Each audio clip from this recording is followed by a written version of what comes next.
हाथरस में सत्संग के बाद भगदड़, 122 की मौत। अस्पताल के बाहर पड़ी हैं लाशें, शवों को देखकर हार्ट अटैक से पुलिस वाले की मौत।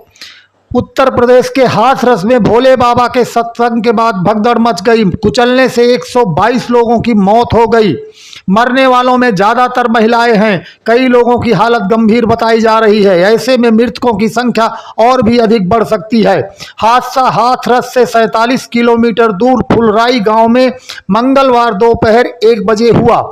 हादसे के बाद अस्पताल में भयानक स्थिति बनी हुई है। लाशों और घायलों को बस और टेम्पू में भरकर सिकंदराबाद सीएचसी और एटा जिला अस्पताल, अलीगढ़ मेडिकल कॉलेज भेजा जा रहा है। सीएचसी के बाहर 100 जमीन पर इधर उधर बिखरे पड़े हैं। डॉक्टर से पूछा तो वह मौत का आंकड़ा नहीं बता पा रहे हैं। इसके बाद सिकंदरा सीएचसी के बाहर एक एक करके लाशों को गिना। यहाँ 95 लाशें जमीन पर पड़ी थी।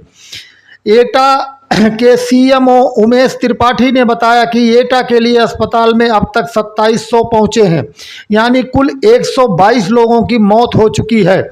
हालात ऐसे हैं कि लाशों को ओढ़ाने के लिए चादर तक नहीं है।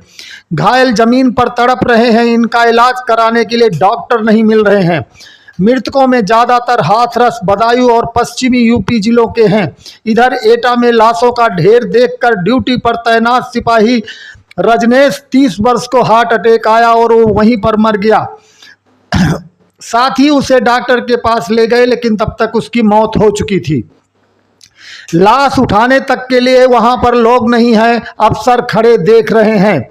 हादसे में हाथरस प्रशासन की भयंकर चूक सामने आई है। कार्यक्रम की अनुमति देने से लेकर हादसे तक का प्रशासन लाचार नजर आया। सुबह लाखों की भीड़ कार्यक्रम स्थल पर पहुंची थी, लेकिन सत्संग स्थल पर कोई भी बड़ा अफसर मौजूद नहीं था।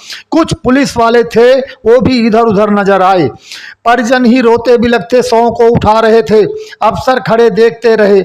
इस कार्यक्रम स्थल में और न ही अस्पताल में कोई इंतजाम था। ऐसे हुआ हादसा इस प्रकार से। प्रत्यक्षदर्शियों के अनुसार सत्संग के बाद श्रद्धालु बाबा के काफिले के पीछे उनकी चरण रज लेने के लिए भीड़ दौड़ रही थी। भीड़ को काबू में करने के लिए पानी की बौछारें फेंकी गई। लोग भागने लगे, तभी एक दूसरे पर गिरते गए और कुचल कर मौत होती गई। 2 मंत्री, सीएम और डीजीपी घटनास्थल के लिए रवाना। सीएम आदित्य योगी ने मुख्य सचिव मनोज सिंह और डीजीपी प्रशांत कुमार को घटनास्थल के लिए रवाना कर दिया है। 2 मंत्री को भी मौके पर भेजा गया है। घटना की जांच के लिए एडीजी आगरा, अलीगढ़ कमिश्नर की टीम बनाई गई है। डीएम ने बताया कि एसडीएम ने कार्यक्रम की अनुमति दी थी। प्रधानमंत्री नरेंद्र मोदी ने भी आर्थिक मदद का ऐलान किया है। हाथरस हादसे में पीएम मोदी ने मुआवजे का ऐलान किया है। मृतकों के परिजनों को 2-2 लाख रुपए देने की घोषणा की गई है। वहीं घायलों को 50-50 हजार की आर्थिक मदद की बात कही गई है। पीएम ने हादसे पर गहरा दुख व्यक्त किया है। हाथरस की घटना को लेकर सीएम योगी आवास पर वरिष्ठ अधिकारियों के साथ बैठक कर रहे हैं। वह घटनास्थल पर भेजे गए 3 मंत्रियों, मुख्य सचिव और डीजीपी से लगातार संपर्क बनाए हुए हैं। मुख्यमंत्री का निर्देश है कि घटना का कोई दोषी नहीं बचेगा, उसके खिलाफ कठोर से कठोर कार्रवाई होगी। पीएम ने सीएम योगी से की बात। प्रधानमंत्री ने कहा कि हाथरस में हुए दुखद हादसे को लेकर मुख्यमंत्री योगी आदित्यनाथ से बात की है। यूपी सरकार सभी पीड़ितों की हर संभव सहायता में जुटी है। मेरी संवेदनाएं उन लोगों के साथ है जिन्होंने अपने प्रियजनों को खोया है। इसके साथ ही मैं सभी घायलों के जल्द से जल्द स्वस्थ होने की कामना करता हूं। प्रशासन ने जारी किया है हेल्पलाइन नंबर।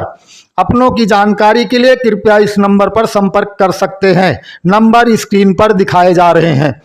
057222240 नंबर 05722227041।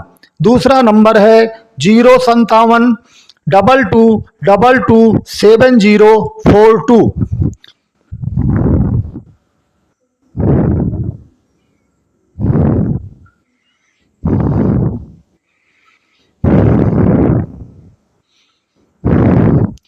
सांसद असीमुद्दीन ओवैसी ने कहा, हाथरस में जो हुआ वो बहुत दुखद है।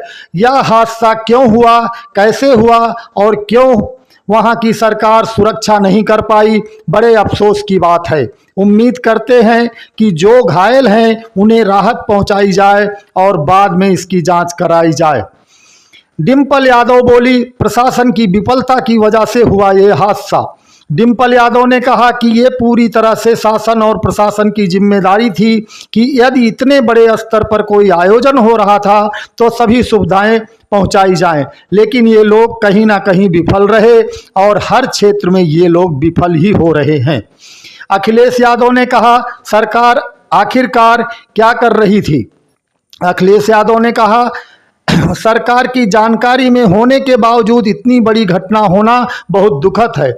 उसकी सुरक्षा और स्वास्थ्य व्यवस्था के लिए सरकार ने क्या किया, ये सबसे बड़ा प्रश्न बनता है। जब तक आप किसी आयोजन पर शुरुआत से लेकर अंत तक ध्यान नहीं देंगे तो इस तरह की घटना होगी। इसके लिए अगर कोई जिम्मेदार है तो वो सिर्फ सरकार है।